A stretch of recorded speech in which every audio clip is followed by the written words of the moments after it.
Welcome back, everybody, to the Attract and Stand Out podcast. I'm your host, Darlene, and I am so excited for today's guest. I have with me Jacqueline Fisch.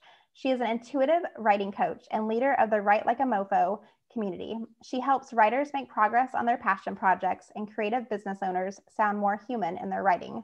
Before launching her writing and coaching business, Jacq spent 13 years working in corporate communications and management consulting for clients including Fortune 500 companies and the US government. As a freelance copywriter, she helped dozens of clients, tech startups, life and business coaches, creatives, and more, learn how to communicate more authentically and stand out in a busy online world. She's a holder of 2 passports who isn't afraid to use them, which we'll have to talk about that because I'm not sure you've been using them lately. But Jacq currently lives in New Jersey with her husband, 2 kids, a dog, a cat, and a bearded dragon. She has no houseplants, and most of her sanity still seems to be intact. If you show up for a visit, she'll definitely get out the good wine, which I'm totally coming, Jacq, to have wine with you because we are overdue for a wine date. But welcome to the show. I'm so excited to have you here. Thank you. I'm so excited to be here and to chat with you. Yes. So Jacq and I have known each other for a couple of years now, and she is one of my favorite people to watch online because she just has such a fun community. And she's always talking about wine, which is totally one of my favorite things too. But she just has like the most amazing heart, and she's so intuitive and has the ability to really take words and take whatever you've written and magically turn them into like something beautiful and help coach you through that process. So I'm so glad that you're here today. Let's get started by hearing a little bit about who you are. Tell us who you are, where you live, and what your business is. Of course. When you were talking through the list of pets, some of those are COVID pets, which we've acquired since being home. It's like, oh, we're home. We should get more animals because that's a great idea. Yeah, so, my kids have been working on that one, and I have yet to fall into it. They all want a cat again because we lost our cat like 3.5 years ago. But I'm like, I don't know if I could do a cat box yet. No. Somehow it's mom's responsibility. Not in this house. The kids want a pet. They look after it. I have nothing to do with it. That's awesome. When yours are older, you can do that too. So I'm in New Jersey right now. You'll probably hear that I am not originally from New Jersey. I grew up in Toronto, outside of Toronto. I married an American almost 17 years ago, and that's what brought me to the US. So we've done lots of moves between upstate New York, Chicago, back to Canada. Oh, I missed Indianapolis. We moved to Indiana for a while too. I forgot that one. Indiana, Chicago, Toronto, back to Chicago, and then to New Jersey early in 2019. And how I got started in my business, I've been full-time in my business just about 4 years full-time. In business, probably another add-on 2 years to that or so. I started in the corporate world. I climbed the corporate ladder. That was what I was good at. I thought that the smart thing to do after school was to get a job, and that I did. Yeah. Climb the ladder, get promotions, do all the things. And it was fine. I was doing well at it. I enjoyed my work. I was in management consulting. We had lots of big projects with the federal government, state governments. And I was given a lot of responsibility at an early age, and I enjoyed it. And it wasn't until I went back to work after my first maternity leave, after I had my son. And I remember being in a meeting and thinking like, this is kind of boring. Why am I here? This is weird. Is this what I want to do? And I just had that little inkling, but I didn't necessarily know at that time, like what I wanted to do. Time passed, got laid off number 1. I can fast forward through that. I've been laid off 3 times in 5 years, twice from the same company. You can say I'm a slow learner. After the second layoff, it was actually right after I had my daughter. During this time, I'd started finding online business owners, and I discovered the idea that you could have a business you enjoyed, you could do work you liked and get paid for it. And this was a totally new idea that had never crossed my mind before. I was like, you mean people do stuff other than have corporate jobs? Right. And I didn't know what to do at the time. I was definitely one of those people who downloaded all the freebies from the internet, read all the books, did all the things, and was not taking action. So I committed to taking a very first step, and that was starting a blog. And at the time, it was a plant-based food blog because my family had gone plant-based or mostly plant-based. Spoiler, we're not anymore. But at the time, I was really enjoying writing about everything I was learning and sharing that. And a layoff happened in there, but I wasn't at the point yet where I was making really any money. I started teaching some cooking classes. My thing was teaching busy working people how to cook a lot of healthy food on the weekend so they could just reheat stuff all week long. Yeah. Like for other people like me who had a busy corporate job. And so I was making a little bit of money, but after that layoff, it wasn't enough to go full-time in my business. We couldn't just drop my income for me to figure it out. And as I kept blogging, I think I started my blog in 2012, so I've been blogging for a long time. I realized when we stopped being vegan that it wasn't the blog part about the food I was enjoying. I was enjoying the writing part. And I was like, oh, there's something in here for me. And it still didn't click yet. And in the last corporate job I was at, I was in more of a formal communications role. I was writing for everybody. I was writing for internal communications, writing for healthcare companies, writing for tech. I was writing all the time.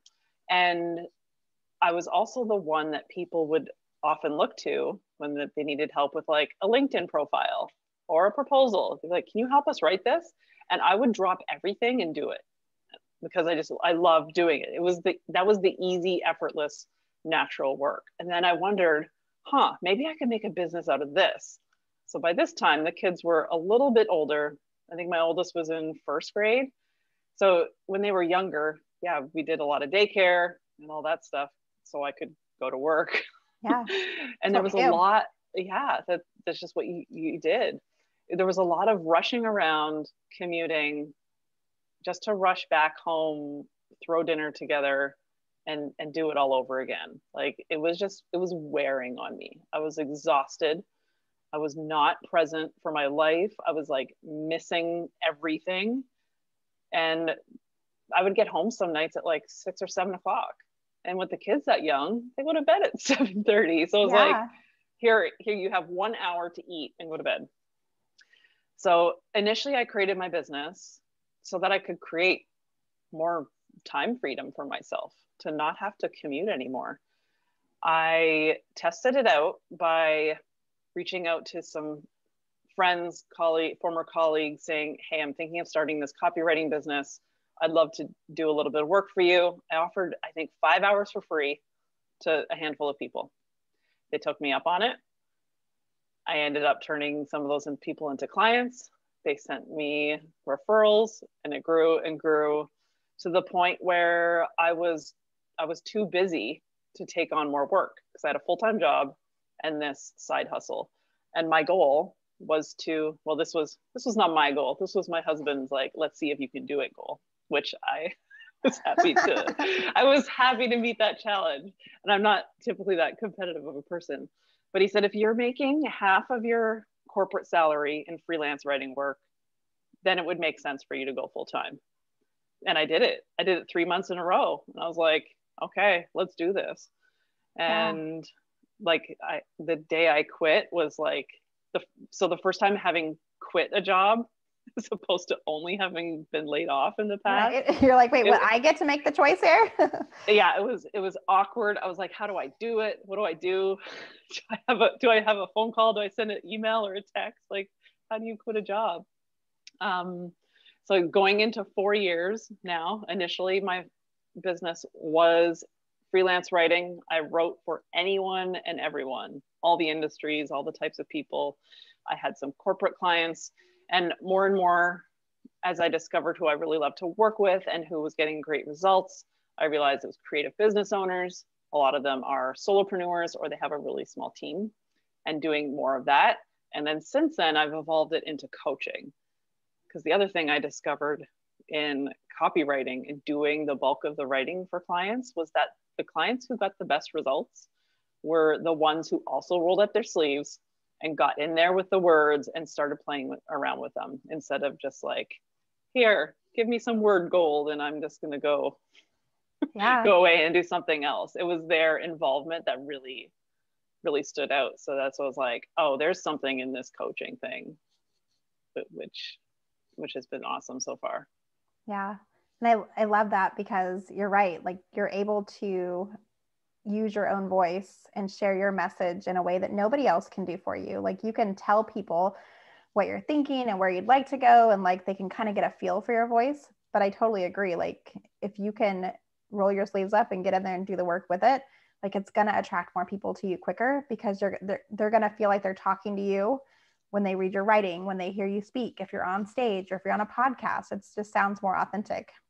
Exactly. And there's amazing copywriters out there who can totally nail other people's voices, don't get me wrong, but most of the time, like, there's always that little bit of, like, a little bit off, like, did you really write this, or did somebody else write this for you, type feel. Right. Yeah. So, Love that. So I'm amazed. Like, your story is such a beautiful story. Like, I love how you like slowly transition. Like, it wasn't, where you just like quit your job and like went all in. Like, you had like a whole process that you went through. And like, I love that you were challenged by your husband, like, to read the goal, and you're like, challenge accepted, like, let's do this. And then you were able to do that. What do you think was one of the things that you had to overcome in those early days to really get your mindset right, and to like figure out how to market and go and ask the right people if they were willing to take a chance on you? Yeah, there were lots of challenges at the beginning. I'd say even like the beginning when getting started, like I said, I was one of those people that was just downloading all the things and not doing anything. I was trying to think my way there, or like looking for the answer. And it wasn't until I started taking like one small imperfect action. So starting a food blog, and then branching out into writing about lifestyle topics, and then writing for working moms and teaching cooking classes. Like, it was all like putting yourself out there and feeling scared. Like, is this going to work? This is scary. I'm putting myself out here. Does anybody want this thing? Like, feeling that fear and doing it anyway. Yeah. And a lot of it was trust, like trusting that it was going to work out, which is not, it's easy to say looking back, like, yeah, I just trusted. It was intentional action wherever I could. So week one of me being full-time in my business, I learned a lot of things. I thought I was going to sit down and work for 40 hours a week. So I did the math. I'm like, well, if I bill this much an hour and I work this much a week, this is how much I'll make. 40 hours a week for yourself is a lot. Like, I found it was too much. I was exhausted. Yeah. So I really quickly learned that 25 to 30 hours is my max. And then my brain starts to turn off and not be productive or effective. So that was lesson one in the first week. Also in the first week, two of my clients paused their work together. So here I was, brand new business owner, fresh new job, no more corporate salary rolling in anymore. And two of my clients were like, oh, we got to pause. Like, it was totally legit reasons. And it was not what I expected. But not what you expected. Yeah. You're like, no, I just like stepped into this. Like, you can't leave me. Yeah. So it was like, I had to fight that urge to be like, I need you. You're my client. And I knew that coming from that needy mindset energy was not going to serve me.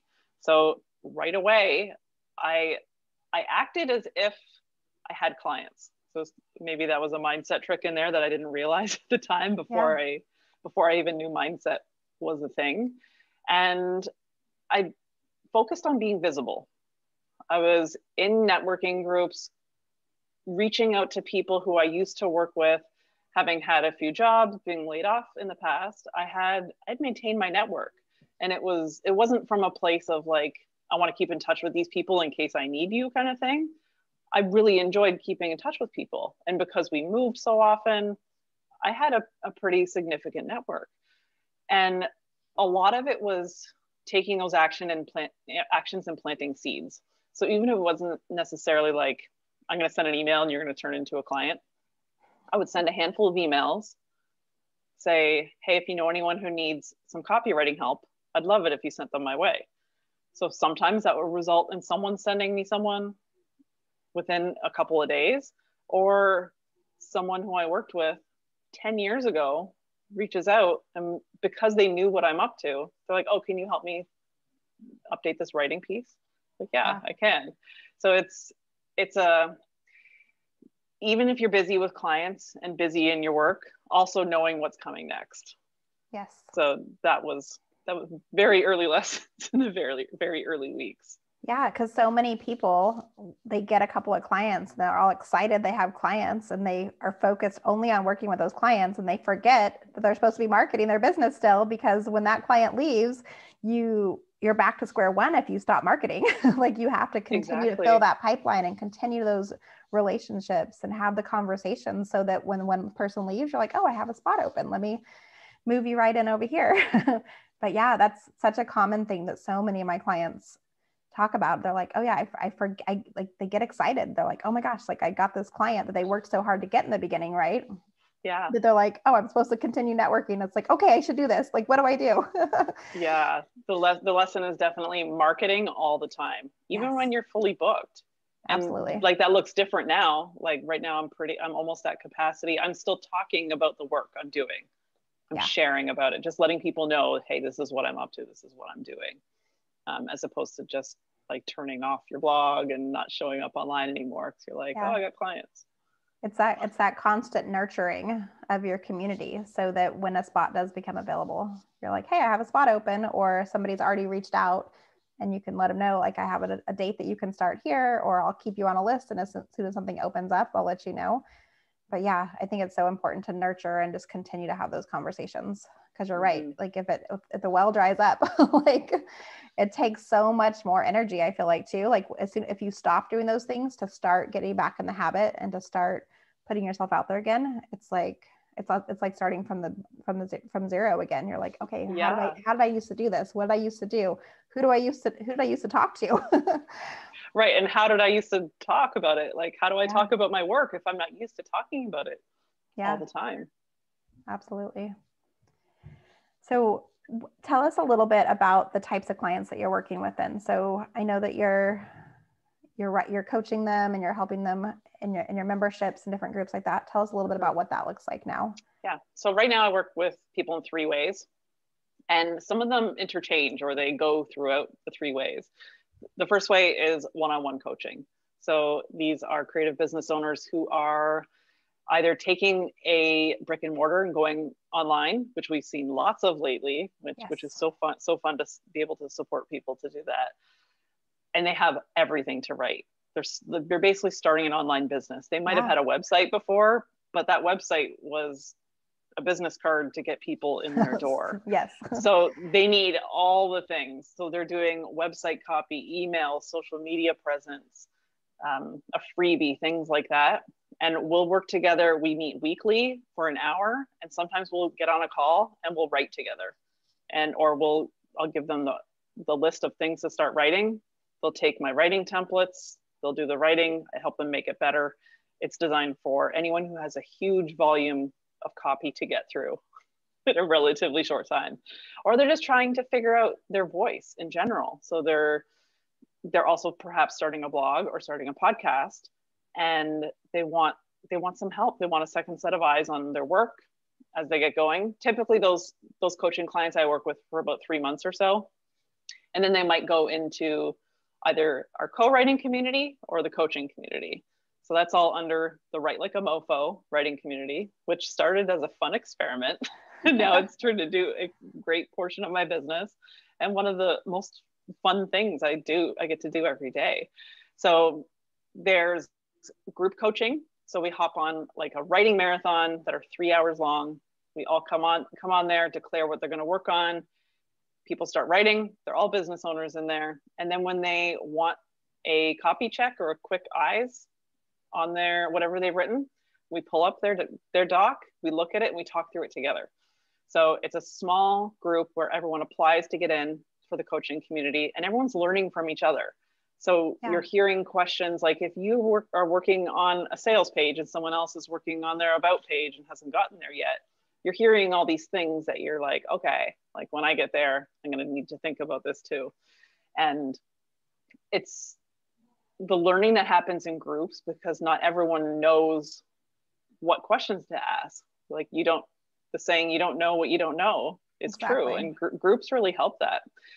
And also writing together, like getting into a group with a handful of people on Zoom and you're just staring at each other and putting off your writing, you're going to write because that's why you're there. Yeah. Yeah. So that's the coaching piece. And then the third one is the co-writing piece. So these people they're also all business owners. They don't necessarily want feedback on their writing, but they want the time and the space to do it. They're often copywriters, ghostwriters, or they're a coach, and they're good at writing. They don't need my feedback, but they're not putting their writing first. They are doing all the things for their clients and none of the things for themselves. Like they're writing blog posts for clients and not writing blogs for themselves. Yeah. I started that community because that was what I needed at the time, because I was doing all the client writing. My blog sat for like a couple weeks untouched. I had a book that I wasn't working on, and I was like, I wonder if anybody needs this. And also when I had copywriters starting applying to get into the coaching community, I was like, why do copywriters want to be here? This is so strange. Like they don't need help with their copy. And what they wanted was a community of other writers working on their writing work. Yeah, So it's that like, it's the accountability piece, right? Like so many of us need somebody, even if it's just a space to be like, okay, I'm blocking out this time to do this task, and I'm not going to get distracted by the laundry or another client project or something else that's going on. Like I need to stay focused. And when you know you have an appointment with other people, it's hard to break that appointment. It's really easy to break appointments for ourselves, which is super sad, right? Like I know for myself, I've worked on that one early in my business. Like I would very easily, like if somebody wanted to take my time or I wanted to have an appointment or go to lunch with somebody, I would very easily move things around that were like stuff I should be working on. And I've had to set those boundaries in my business. Now, like, no, that appointment stands. Like I'm exercising at this time, or I'm, focusing on doing this at this time. So I've gotten better, but it took a ton, and it's still like, I'm an obliger. Like I'm very easy to help everybody else. And then be like, oh yeah, I still need to take care of myself too. Like put the oxygen mask on yourself first, Darlene. Yes. So I boundaries. I love that you like built a community based off of your need, and then what it's grown into too. Like it's so cool when you have an idea that you're like, I need this. And then you're like, oh, wait a minute. Like you get curious and you're like, other people need this too. Like that's perfect. Yeah. Yeah. Just following those curious nudges. Like one nudge leads to another. You get some insights. You're like, oh, this is great. I'm going to keep doing this. Yeah. And you're so right about the accountability piece. A lot of the business owners in there, they only do their writing on our writing sessions. The rest of the time is whatever other work is happening. But when there's a writing session on the calendar, they know that their writing they block it. is going to happen. That's awesome. I know you mentioned like that a lot of times business owners and coaches and consultants and all the people that you're working with, the creatives, like they struggle sometimes finding their voice when they come into your coaching program. What are some tips that you could share for anybody who's listening who wants to know, like, how do I find my voice when it's so confusing because I hear other people write this way, or I hear people talk this way, and it doesn't feel in alignment with what they're trying to do. And they know that they're like, that's them, like, but they still struggle with figuring out what it is they want to say and how to say it. I love this question, and I have so many thoughts on it. Trying to wrangle them all in my head. So I hear this from a lot of people. I want to find my voice. Help me find my voice. I don't believe you find your voice. I believe you create it. Because if you have to find your voice, you could look and search forever and ever. And what if you never find it? And think about, because I've been blogging for so long, I look back on my writing and it's cringy. I'm like, ooh, I can't believe I wrote that. At the time, that was my writing voice. It is going to change and evolve. So some practical tips, perhaps a reframe. Know you're not looking, know that you get to create it and choose it. One, and this is a big one, and I know it's challenging, tune out the outside as much as you can. Yes. Consider how much information you're taking in. Consider how much you're consuming. If you're consuming more than you're creating, it's going to be hard. You're not going to even have time to do anything. But all those voices of people telling you how to do things are there. most business owners I know already know more than enough. They don't need any more education. They need to do the work. Absolutely. And that's the uncomfortable part. So the other tip is practice. The only way to create your voice is to keep practicing. And you can practice in more ways than you might think. Like you might think, oh, it's just my blog is my practice.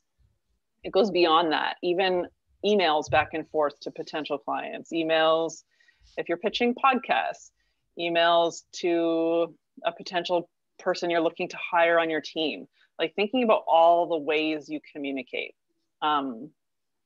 Another tip for people, so it depends if you're an internal processor or an external processor. So external processor, those are the people who usually find an answer by talking things out. And an internal processor is someone who typically writes or journals to get there. So depending on how you process, if you're an internal processor, I would suggest journaling, doing some brain dumping or morning pages, free writing, just to get whatever's going on in your head onto the page somewhere. And then you can begin fresh or practice too. You'll read some things that might surprise you. And for the external processors, the people who love to talk, I suggest using a talk to text app, talking out a blog post or even their website copy. It's going to be rambly, and that's perfect. But from there, you'll have words to edit instead of starting from a blank page. And I'm an internal processor, but sometimes because I spend so much time staring at a screen, I will talk out a blog post if I'm just done. Yeah. Or if I'm going for a walk and have an idea, I'll talk it out. Less than 5 minutes, I probably have 800 words or something in there. And then I have something to go in and edit from. And even if you're not an external processor, talking stuff out will let you hear the words you're naturally using.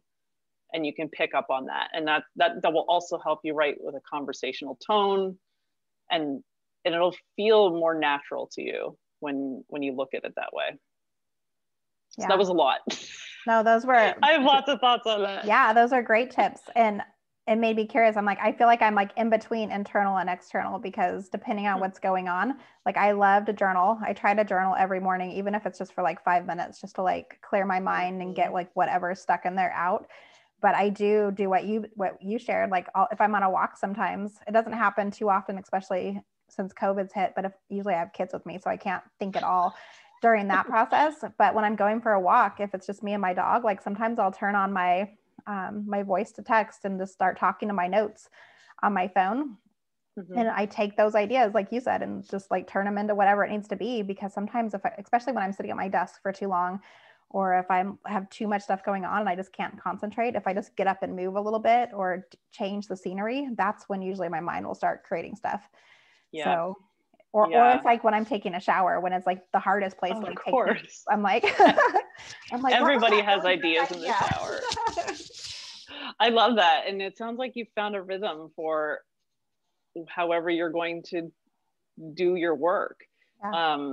And you're not necessarily going to be an internal processor all the time or an external processor all the time. I think so much depends on what's going on in our immediate world, like in our families, what's going on outside, what's going on with the moon. We can even like whatever's happening in the sky, it's all affecting us. Yeah, absolutely. And I love that you mentioned like the consuming too much information before you create, because I forget where I heard it, but probably like a year or two ago, I heard somebody say to create before you consume. And that was like, as soon as I heard those words, it's like, oh my gosh, I'm like, no wonder I'm having trouble writing when I sit down to write, because I wake up in the morning and the first thing I do is like the worst habit ever, right? Like grabbing my phone and checking social media or checking my emails and like taking in all of everybody else's stuff. And then when I sit down to write, I'm like, oh, somebody else already wrote a blog post about this. It showed up in my inbox this morning, or somebody else already did this. And then I'm like, you get like that imposter syndrome can pop up, or you like have the self-doubt, or you're like, what am I going to write about now? Because I can't do that now because so-and-so did it. Even though they're like, it's like you have your own opinion and your own style and your own thought process behind it. But those stories that we play in our head, right, when it comes to writing and trying to figure out how to like hone those in and pull it together. Yeah. But If it's a day that I know I need to write, like if I have space in the mornings where I know I'm going to do it, I won't go on my phone in the morning, like, which is really hard, Smart. especially since the pandemic. I feel like I go through waves, right? Like some weeks are better than others, but like if I can just not look at my phone, which is like the only connection at this point to some people, right? Is like, Yeah, that's how exactly. we communicate so much right now. So it's been harder, I feel like, with the pandemic. But if I can just come downstairs and like grab my journal before I look at anything or turn the news on or anything, or before the kids even wake up, like it's so much more fresh and easier flowing than like the mornings when I get up and like the kids are already, jumping on my bed and we're coming downstairs to make breakfast and we have to get ready. Like those mornings, it's so Right. hard to be creative. Yeah, I totally get it. Actually, piggybacking off that, thinking about that writing time when you're saying find or create your writing voice, it's also being able to like word vomit on the page without judging it. Yeah. So knowing that writing and editing are two different things. Like perfectly polished words are not going to necessarily come out of your mouth, and that would take way too long. So this is like where that really fast writing comes in really handy. Yeah. As nice as it would be to like say it one time and have it be like exactly how you want it. And I love the tip too. I think I learned this from you at one point, like just writing everything down though, and then walking away and coming back to it later on. I think I heard you say that before, but like that's gold too. Like the ability to like walk away and then come back with fresh eyes versus the times where I've written something and then I try to immediately like fine tune and edit it so I can send out the email or send the response back. But if I can just like pre-draft it, walk away, even if it's like to go to the bathroom sometimes, like just that short time away, it's so much easier to like come back to it. It's almost like you have a fresh eye, like somebody else is looking at it for you. It makes such a difference. I've fallen into a rhythm with my own writing now that like I'll write a really quick draft, say on Monday. I won't pick it up again until Tuesday or Wednesday. And I'll do like a quick edit. And then the next day I'll do more. And I'm like, this is 20 or 30 minutes. So it's not a huge chunk of time. 20 minutes, get it out, 20 minutes, clean it up a little bit the next day. The next day after that, I might polish it and schedule it.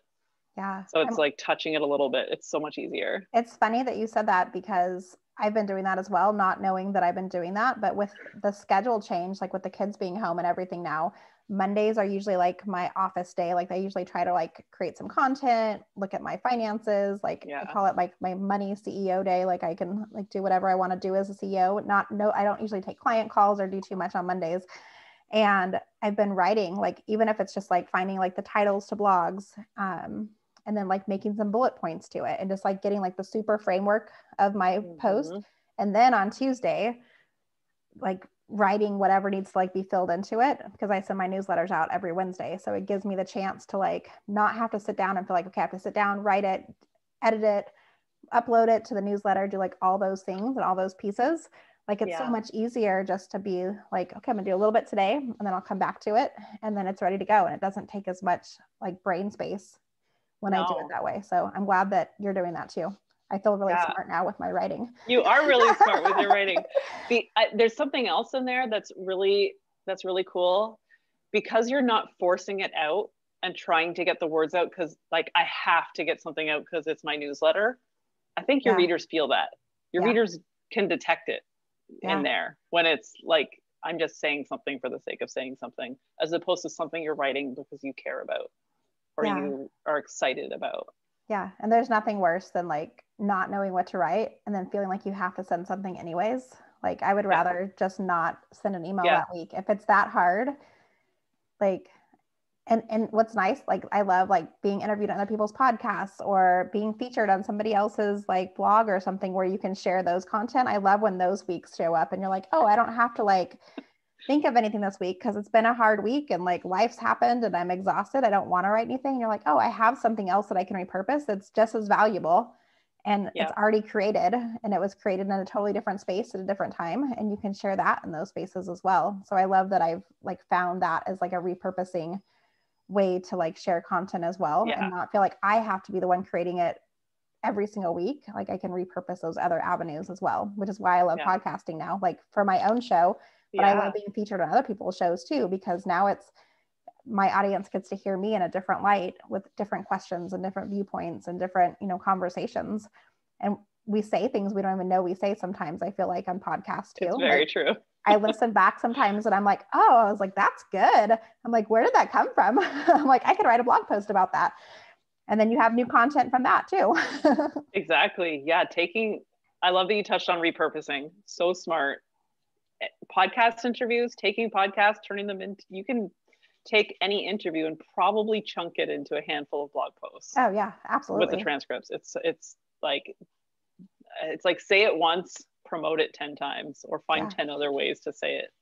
Well, yeah, if you think about it, like every question that the interviewee asks, like that could be a new blog post, because you don't need it. Like blog posts don't need to be like 5 million characters long, and they shouldn't be. No. Like most of us don't have the bandwidth to read crazy long blogs nowadays anyways. So like having it in shorter chunks where it's manageable and it's super impactful and it's valuable content that people can digest easily. Like that's the way people want to take it in now. At least that's how I feel like my audience is. I'm like, here's short and sweet. Like here's like a 10-minute YouTube video that I created, or here's, a blog post with, maybe 1,000 words, if that. Yeah, that's great. So yeah. This Smart. is awesome. I can save that energy. Yeah, I could sit here and talk to you all day about all this stuff, but before we kind of wrap things up, I want to ask you a couple rapid fire questions that I love to ask all my guests at the end of the episode. Yeah. So you ready? I think so. Super easy. I always say it's more for my curiosity than anything else, because these are just questions that I'm always curious about people. So I'm like, I'm going to add these to the podcast because I always want to know anyways. So do you have a morning routine? And if so, what is it? Ooh, so it might vary day to day, but I'll talk about like a good morning routine. Yeah. on the good days when like life happens. On the good days. Perfectly. I mostly get up, change into my workout clothes, and work out. It's like not even a thought. I just get up and go do that. And then I get dressed. Even though I work at home, since day one, I have always gotten dressed. So yeah, work out, get dressed, coffee, always coffee. And the days depend. If the kids are at home, I'll sit around the table for a little bit and then I'll get to work. And then when I sit down to work, I have another routine. I light a candle, I pull a card, I write down my intentions for the day. I might do a little bit of journaling at that point. And then on a really good day, I'm doing a writing project for me first, whether that's a quick editing of something or a quick draft of something. So that's kind of a long, extended morning. Yeah, that's perfect though. And I'm glad that you went and shared like what you do for like the start of your workday too, because I think especially since almost everybody's working from home these days, like that transition can be hard. I remember back in 2007 when I started my business, I worked from home too. And I was like, how do I do this? Like, luckily I could take one of my kids to school at that time. He was in a school age. So I would take him to school and I could get back home and like walk inside and feel like I was at work.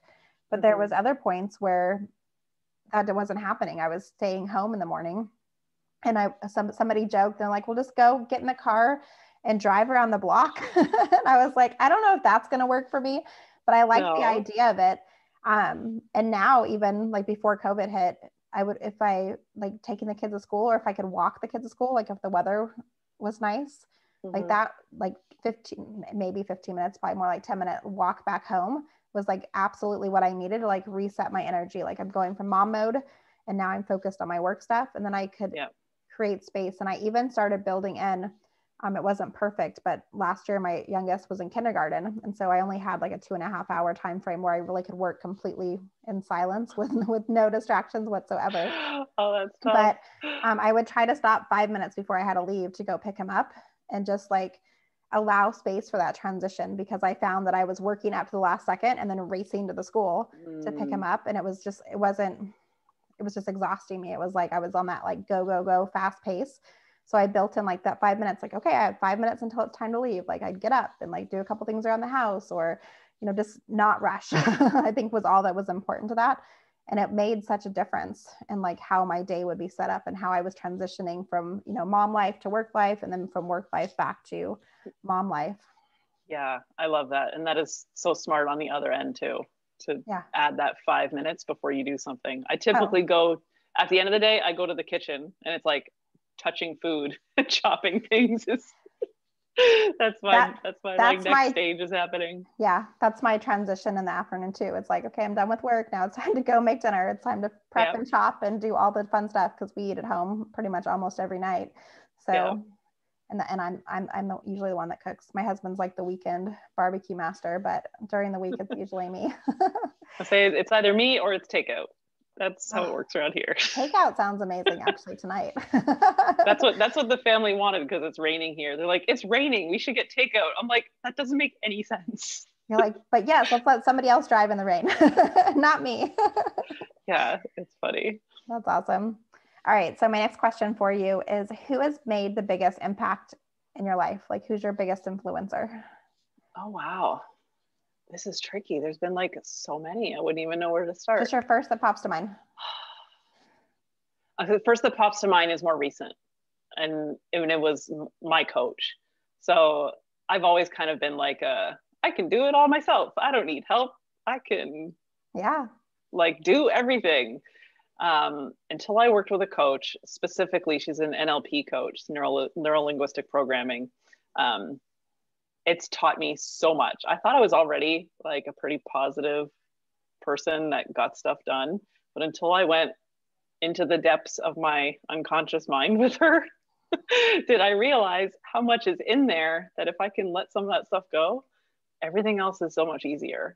And that has just made everything feel like lighter, more effortless, and more purposeful. Yeah. It's been a game changer.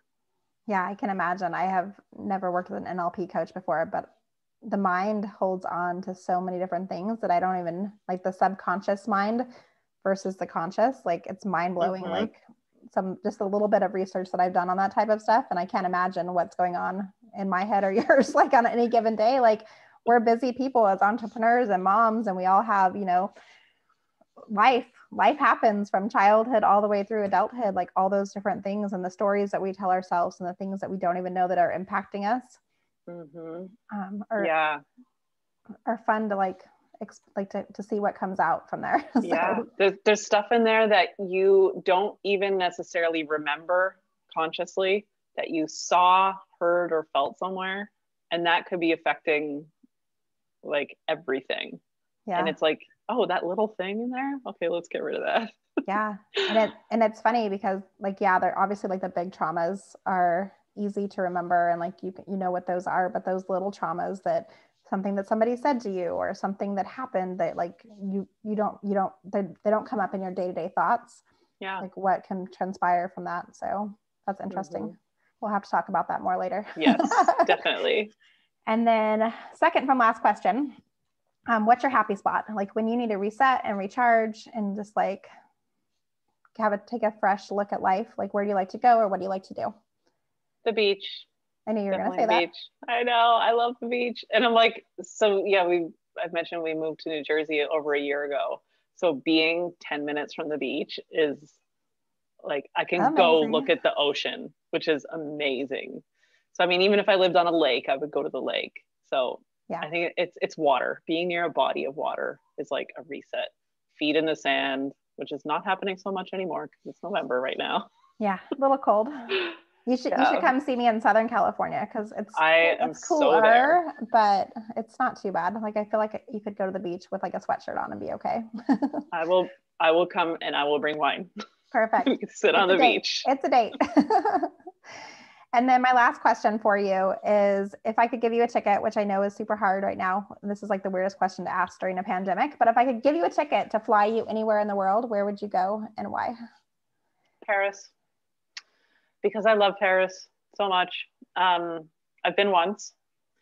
Growing up, I wanted to become a rich and famous fashion designer and live in Paris. I've always had this like love of French things. Also growing up in Toronto, we had French as our official second language. So yeah, knowing French. And it's been coming up in like all these little nudges. Like someone will send me something and it's from this French podcaster, and like the Netflix series Emily in Paris. Like I don't know if you've watched it, but if you've been to Paris or want to, I have not yet. It is the best show. And when we went there, it was before we had kids. We spent 10 days and lived like locals. Like we rented an apartment. I think this was before Airbnb was a thing. We grocery shopped, we cooked, we just explored without a plan. And it was like the best vacation, where there was no agenda. And it was such a different way of life from the pace. Yeah. The pace here. And it felt like an exhale. And I would love to go right now. I would love to go for Christmas. That'd be amazing. And probably not this year. We're not welcome, I don't believe, at this point. No. Hopefully we're allowed back at some point. Like hopefully we can get all of that worked out and get this virus under control so we can start traveling again. It would be nice. Well, maybe that's where that holder of 2 passports, and I'm not afraid to use them. I can use another passport to go somewhere else. Oh, I did. Yeah. Now I totally know what you mean by that. And yeah, you can use your Canadian one and go versus your US. Yeah. I love it. Can you sneak me in? Because I'm not Canadian, but so yeah. I think it's definitely something that everybody I've been talking to, like we all love it. Like that. I think a lot of us have that little bit of an itch to travel and see the world. But or maybe I'll speak just for myself, when I'm told I can't do something, I for sure want it like 10 times more. And I'm more willing to work for it. This is a little bit different situation. I can't quite figure that one out at the moment, but like, because we can't go right now, I'm like, oh, I really want to go. Like, let's make this happen. Yeah. I'm like stomping my feet. Like, no. Yeah. We're all having temper tantrums because we want to travel. My family has a toy hauler, and we usually during like the fall, early spring, we go out to the desert, and my family rides quads. I'm like a sand bunny. That's what I call myself. I stay back at camp and just, have a cocktail and make food and relax by the campfire. Also very smart. Yes. I'm not as risky as they all are, but all my kids ride, my husband rides. And this is the time of year that we can finally start doing that again. And so we are planning a couple trips over the next couple of months, which I'm super excited just to like get out in a way. And usually my cell phone doesn't work out there. So I have like no cell service. So I have to unplug, which is my favorite thing to do ever, because if my phone's around, I'm usually like, it's too easy to look at it. But when we're in a place where there's no internet, I'm like, oh, this is perfect. If it could always be like this. So that is so great. That sounds so amazing. You have so much fun. Yeah. Jacq, this has been so much fun. Thank you so much for coming on the podcast and just sharing your brilliance and all about your business and how you started your business, because I know so much of my audience, like they're in that place where they're either thinking of starting a business or they've already started it, but they're like, what were some of like those quick wins? Like, how do I make this successful? Or what things do I need to overcome? So I just appreciate you sharing your story and showing up and being you. Okay. Well, thank you so much for having me. It was such a great conversation. Can you tell everybody how they can connect with you? Where do you want people to go? To your website? Do you like to hang out on any social platforms? So my favorite social platform these days is probably Instagram. So you'll find me there. And the links are all from my website at jacquelinefisch.com. Perfect. And do you have any free gifts? I know you have a free gift for everybody.